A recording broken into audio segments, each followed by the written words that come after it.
وعلیکم السلام ورحمۃ اللہ وبرکاتہ۔ محترم بھائی نے یہ ایک سکین بھیجا جس میں دو تین روایتیں درج ہیں۔ ایک ہے جی سورہ ملک کے حوالے سے کہ 30 آیتوں کی ایک صورت ہے جو اپنے پڑھنے والے کے لیے سفارش کرے گی تو یہاں تک اسے بخش دیا جائے گا۔ یہ ترمذی کی 2891 نمبر۔ اجی یہ تو ثابت ہے 30 آیتوں والی صورت جو ہے اپنے پڑھنے والوں کی سفارش کرے گی، یعنی سورہ ملک۔ اس کی فضیلت میں تو انشاءاللہ سند حسن ہے، ثابت ہے۔ اس کے بعد جی جو ہے آگے ایک روایت اور لکھی ہے جی جابر رضی اللہ تعالیٰ عنہ کے حوالے سے 2892 نمبر جو روایت ہے کہ اس میں کہ نبی علیہ الصلوۃ والسلام اس وقت تک نہیں سوتے تھے جب تک سورہ سجدہ اور سورہ ملک کی تلاوت نہ فرما لیتے۔ یہ روایت ضعیف ہے، یہ صحیح نہیں ہے۔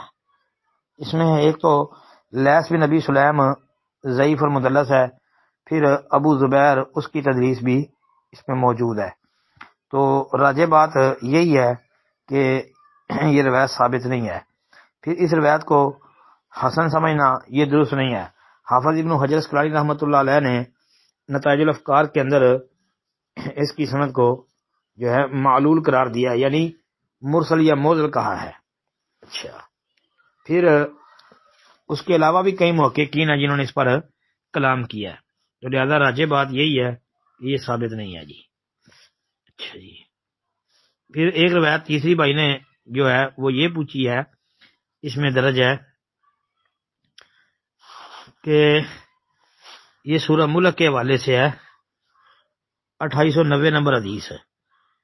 اچھا، اس میں پوچھا یہ گیا ہے کہ یہ سورت یا سورہ ملک اللہ تعالیٰ کے عذاب کو روکنے والی اور عذاب سے نجات دلانے والی ہے، یہ اپنے پڑھنے والے کو عذاب قبر سے بچا لے گی۔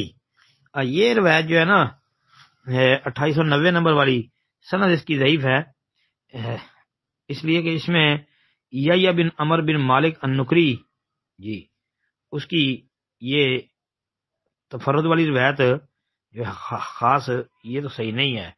باقی بعض اہل علم نے کہا ہے کہ سنن نبی داود وغیرہ کی روایت جو ہے نا 1400 نمبر وہ حسن ثابت ہے جی۔ السلام علیکم ورحمۃ اللہ۔